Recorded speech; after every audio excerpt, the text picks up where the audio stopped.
They say life's a journey, and mine sure started on a bumpy road. My folks, Jane and Robert, were the kind that knew the grind all too well. They didn't have much in the way of fancy degrees or fat wallets, but they had hearts of gold and a dream for me bigger than the sky. Dream big, work hard, Zoya, Dad would say every morning as he tied his worn-out boots, ready for another day at the factory.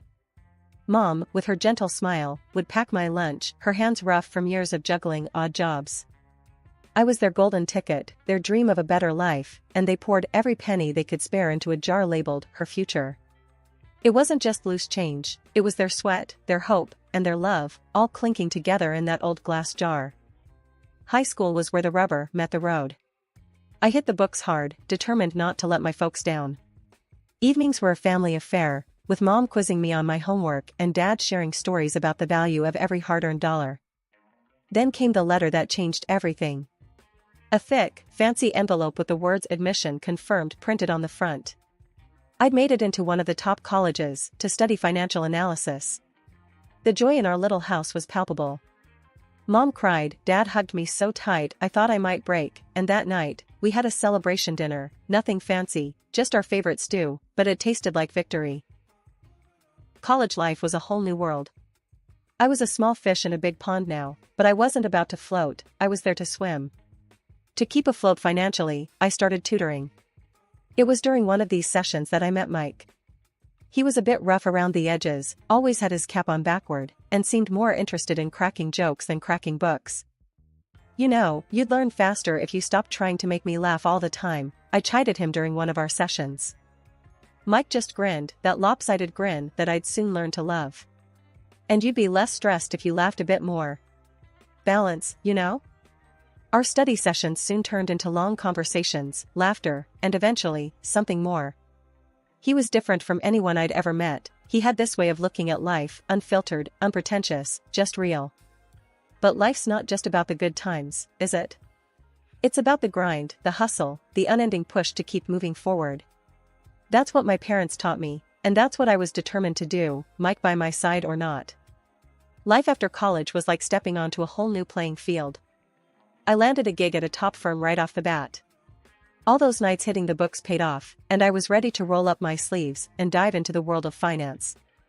It was all high rises, sharp suits, and numbers that made your head spin.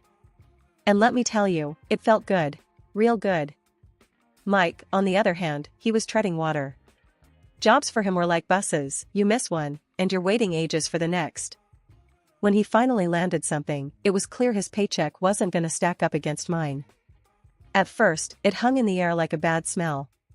Mike would come home, his pride a little bruised, and I'd be there, trying to lighten the mood. Hey, it's not about who brings in what, I'd say, slinging an arm around him as we sat down to some takeout after a long day. We're a team, right? Yeah, a team, he'd mumble, but the crease in his brow told me he wasn't buying it. But as time ticked by, we settled into our rhythm. Our love wasn't about who paid for dinner or who had the fancier job title. It was about those quiet nights in, the laughter that filled our tiny apartment, and the dreams we whispered to each other in the dark. We tied the knot one summer's day. Nothing fancy, just a bunch of our closest friends and family, a local band, and a whole lot of love. It felt like the world was ours, and nothing could touch us. Can you believe it? Mrs. and Mr. Mike said, his arm slung around my shoulder as we watched the sun dip below the horizon, the party winding down around us. I leaned into him, feeling the warmth of the moment wrap around us. Believe it? I've been waiting for it, I teased, and we both laughed, the sound mingling with the soft clinking of glasses and the distant murmur of conversations. Life was good, even if it wasn't always easy. We had our share of bumps, like any couple. Bills piled up, and sometimes the end of the month had us digging deep into the couch cushions looking for spare change. But we made it work. Mike's job, well, it wasn't what he dreamt of, but it paid the bills, and he found joy in the little things. Like the way he'd come home, a grin spread across his face, holding some cheap trinket he found at a thrift store, claiming it was a treasure. Look at this, Zoya. He'd chuckle, holding up a lamp that looked like it had seen better days. It's got character. I'd roll my eyes, but inside, I loved that about him. He could find the silver lining in a storm cloud. Then there were nights when the weight of it all would press down on us. Nights when Mike would stare out the window, a cold cup of coffee in his hands, his thoughts a million miles away. "You ever think about where we're headed?" he'd ask, his voice barely above a whisper. I'd sit beside him, our shoulders touching, sharing the burden. "All the time. But I know wherever it is, we're headed there together." And he'd nod, the ghost of a smile crossing his lips, and that was enough. It had to be. We were just two kids from the block, trying to make a life together. We had love, we had dreams, and we had each other.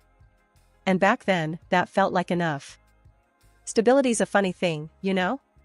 One minute you're on top of the world, and the next, it's like the rug's been pulled out from under you. That's what happened to us. My fancy job, the one I thought was rock solid, crumbled like a house of cards. The day it all went down, I remember walking into the office like any other Monday. But the air was different, tense, like a storm was about to hit. And boy, did it hit. The boss called us into the conference room, his face ashen, words stumbling over each other. "Bankruptcy," he said. That one word echoed in my ears, a death knell to all our dreams. I came home that night, my mind a whirlwind of panic and disbelief. Mike was there, sprawled on the couch, a game flickering on the TV. He looked up, saw my face, and immediately knew. "What's wrong, babe?" His voice was calm, but his eyes were searching, worried. I just stood there, the words stuck in my throat. "Job's gone. The company's bankrupt." For a moment, there was just silence, the kind that screams louder than any shout. Then Mike was on his feet, his hands on my shoulders. "Hey, Zoya, look at me. We'll figure this out, okay? You're the smartest person I know. If anyone can bounce back, it's you." But the days turned into weeks, and the weeks into months. Rejection after rejection piled up, each one a reminder of the failure that seemed to cling to my name. The industry was cruel, unforgiving. "We respect your credentials, but..." That but cut deeper each time. Mike did what he could, his paycheck barely enough to keep us afloat. But I saw the strain in his eyes, the way his smile didn't quite reach them anymore. One evening, I found him at the kitchen table, bills spread out like a bad hand of cards. He didn't hear me come in, just kept muttering to himself, numbers and curses tangled up. "Mike?"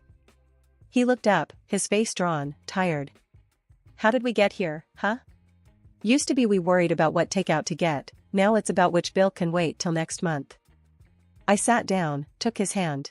"We knew life wasn't gonna be a straight road, right? We've hit a bump, a big one, but we'll get over it.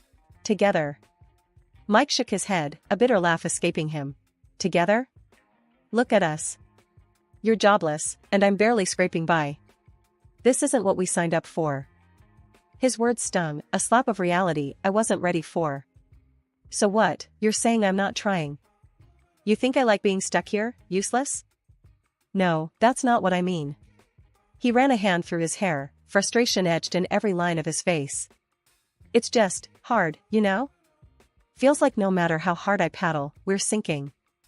I wanted to say something, anything, to fix it, to make the hurt in his eyes go away. But the words wouldn't come. Instead, we sat there, together yet miles apart, the weight of our crumbling world pressing down on us.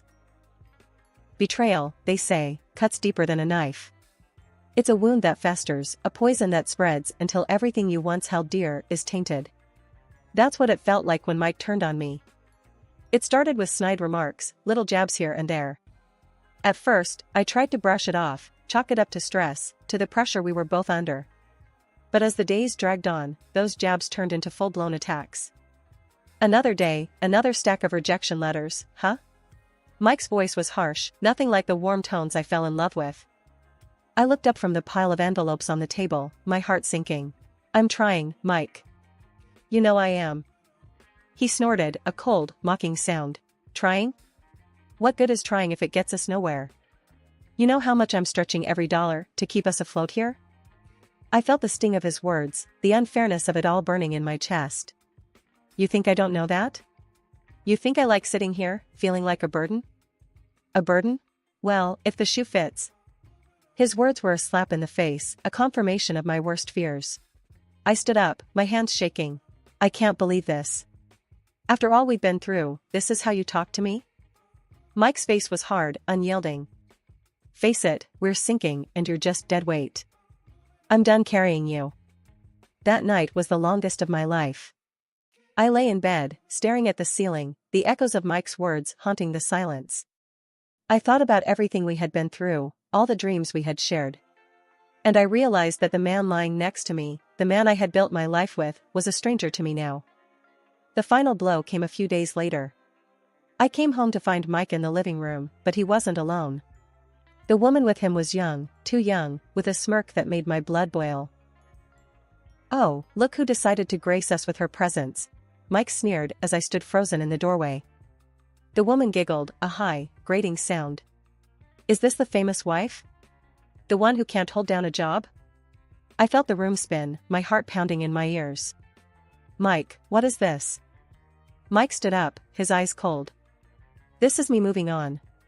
I'm done with you, with this sham of a marriage." He threw a stack of papers at me, the word divorce glaring up at me in bold letters. "Consider this your eviction notice too. I want you out." I looked from the papers to Mike, to the woman still smirking on the couch. I was numb, the pain too deep, too raw to comprehend. Without a word, I grabbed my coat and my bag, the life I had known slipping through my fingers like sand. Life has a funny way of kicking you when you're down, but it's also got a knack for throwing you a lifeline just when you're about to sink. That's what happened to me the day I wandered into Linda's salon, a place I used to frequent back in my better days. My mind was a mess, my heart in pieces. I must have looked a sight, sitting there on one of those plush chairs, staring blankly at the mirror, seeing a stranger looking back. Linda, with her keen eyes and kind heart, must have seen the storm brewing inside me. She approached, her steps soft, her voice gentle. "Honey, you look like you could use a friend," she said, her hand resting lightly on my shoulder. I looked up, met her gaze in the mirror, and before I knew it, the floodgates opened. Words poured out, raw and unfiltered, the story of my downfall, my betrayal, my brokenness. Linda listened, really listened, her nods and soft murmurs a balm to my battered soul. When I finally fell silent, she gave my hand a squeeze. "You know, Zoya," she started, her tone thoughtful, "I've been looking for someone to help me manage this place. Business is good, but it's getting too much for just me to handle." I blinked, her words not quite registering. "Me? Manage a salon? But I'm a financial analyst, or at least, I was. I know nothing about running a beauty salon." Linda chuckled, a warm, rich sound.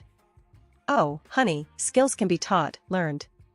But character, grit, determination, now those are things you either have or you don't. And you, my dear, have them in spades." I stared at her, the offer sinking in. It was crazy, totally left field. Me, running a salon? But then, what did I have to lose? My career was in tatters, my personal life a disaster. I don't know what to say, Linda," I stammered, my mind racing. "Say you'll think about it," she suggested, her smile reassuring. "No pressure. But I've got a good feeling about this, about you. And hey, it comes with a place to stay. The apartment upstairs is vacant, and I'd be happy to cut you a deal on the rent." I was floored. A job and a place to stay? It was more than I could have hoped for in my darkest hour. It was a chance, a lifeline, a glimmer of hope in the endless night. "Linda, thank you. I'll think about it, I promise," I managed to say, my voice thick with unshed tears. She gave my hand another squeeze. "Take your time, honey. But remember, sometimes the best opportunities are the ones we never saw coming." I left the salon that day with a lighter heart than I'd had in months. The road ahead was uncertain, scary even. But for the first time in a long while, I felt like maybe, just maybe, I wasn't alone in this fight. Starting over ain't easy, especially when you're building from scratch. But sometimes, life gives you a second shot, and you've just gotta grab it with both hands. That's what I did at Linda's salon. It was a world away from the high-flying finance scene, but it had its own rhythm, its own pulse. And before long, I found myself getting into the groove of it.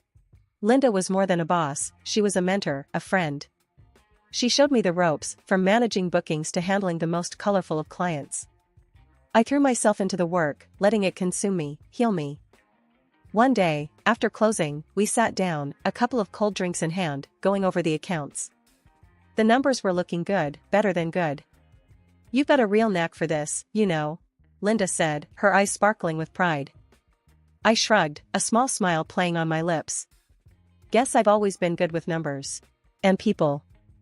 She nodded, taking a sip of her drink. It's more than that. You've got vision, drive. You've turned this place around.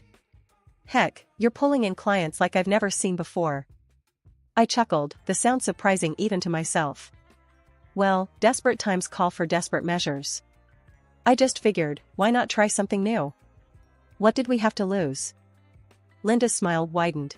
That's the spirit. And speaking of trying something new, I've been thinking. The way she trailed off, that twinkle in her eye, I knew she was onto something big. Out with it, Linda. What's cooking in that brain of yours? She leaned in, her voice dropping to an excited whisper. Expansion. This place is just the start. I'm thinking a chain, a brand. And I want you in on it. As a partner. The words hit me like a bolt of lightning. A partner. Me. After everything that had crumbled, here was a chance to build something new, something mine. Linda, are you sure? That's a huge step. She nodded, her gaze steady. I've never been sure of anything. You're not just rebuilding your life, you're helping me build my dream. We're a team, and together, we're unstoppable. I took a deep breath, letting the weight of her words sink in. This was it, a new chapter, a new beginning. From the ashes of my old life, here I was, rising, stronger, fiercer. All right, Linda. Let's do it. Let's build something amazing together. And we did. We worked hard, turning one salon into a chain of salons. Each new opening was a victory, a testament to our grit, our partnership. We were more than just a business, we were a force, a brand that stood for resilience, for beauty, for empowerment. Looking back, I couldn't believe how far I'd come. From the depths of despair to the heights of success. It wasn't just about the salons, the money, the recognition. It was about finding myself, my strength, my worth. The warm, inviting atmosphere of the salon buzzed with energy, a stark contrast to the cold, unforgiving streets outside. I was there, in my element, wrapping up Mrs. Jenkins' hairdo, her laughter mingling with the soft tunes playing in the background. The salon, my pride and joy, was more than just a business, it was a sanctuary, a testament to my journey. Mrs. Jenkins, with her sharp wit and warm heart, was in the middle of one of her famous anecdotes when the door burst open, sending a draft through the room. The chatter dipped into silence as Mike, my past mistake, walked in, swagger in his step, that same arrogant girl from years ago, clinging to his arm. His laughter, loud and mocking, sliced through the calm. What's this? Zoya? The high-flying financial whiz turned scissor-happy hairdresser? The girl with him, all smug smiles and judgmental glances, chimed in, her voice dripping with disdain. Really hit rock bottom, haven't you? From boardroom to this, quaint little salon. The air felt heavy, charged with unspoken words and suppressed emotions. I felt Mrs. Jenkins' grip tighten around my hand, her presence a silent pillar of strength. Without missing a beat, Mrs. Jenkins rose from her chair, her stature small, but her presence enormous. You listen here, you ignorant fool. This woman, this hair snipper as you call her, she owns this place. Not just this one, but a whole chain of them. She's been in the papers, recognized as one of the most successful entrepreneurs around. Mike's smirk wavered, his companion's laughter faltering into an awkward silence. Mrs. Jenkins leaned in, her voice a fierce whisper that filled the room. And you, I've seen you, parading around town, always a drink in hand, always on the brink of another shambles. It's you who's the embarrassment, not her. You're the one tossed from job to job like a rag doll. The salon was still, the air thick with tension. Mike, once towering with arrogance, now seemed smaller, his bravado fading under the weight of truth. He tried to interject, a weak. Now, listen here, barely leaving his lips, before I cut him off. Mike, your time here is done.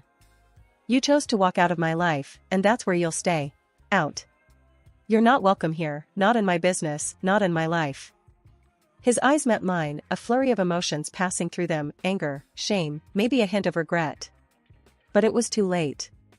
I had moved on, built a new life from the ashes of his betrayal. The girl with him, her confidence now a crumbled facade, tugged at his arm. Let's go, Mike. This is pointless. They turned to leave, their exit as dramatic as their entrance, the door closing with a soft click behind them. The salon erupted into applause, a chorus of support and solidarity, Mrs. Jenkins leading the charge. She turned to me, her eyes softening. "You, my dear, are the epitome of grace and strength. Don't you ever forget that." The room slowly returned to its rhythm, the incident fading into just another story to tell.